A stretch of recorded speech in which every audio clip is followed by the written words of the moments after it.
One of the things I noticed in an interview you said was that you felt relieved when you were arrested. So I kind of want to talk from there and then we're going to go back into how it all started. But I was really curious about that statement. How did you find yourself at that time in terms of rescuing yourself from yourself?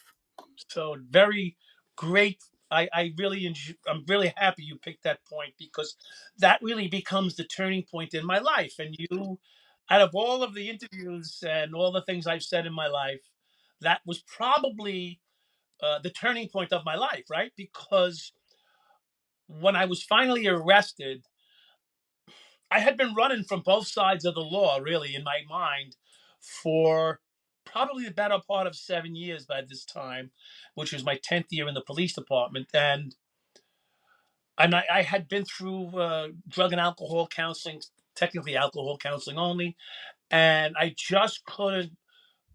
couldn't find my way out from under all of my bad decisions in the past, and the decisions I made on a daily basis back then were always abridged by my previous bad decisions. Because the thing was, this is no excuse, but every time I tried to do the right thing, people looked at me as if I was off center because they know that that's not who I am. Technically, I'm the bad guy, I'm the corrupt guy, I'm the rogue guy, I'm the guy that does things a different way. So when I felt myself trying to do the right thing, even that was stressful. So imagine that.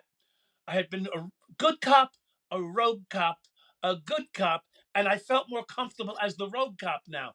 So my whole life was, even for wanting to, now this is not to deflect, but even for wanting to be a good cop, I felt wrong.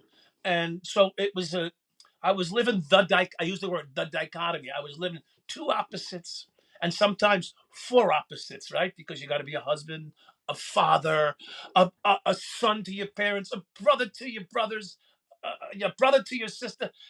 The life that I was living at that point, when they arrested me, they saved my life.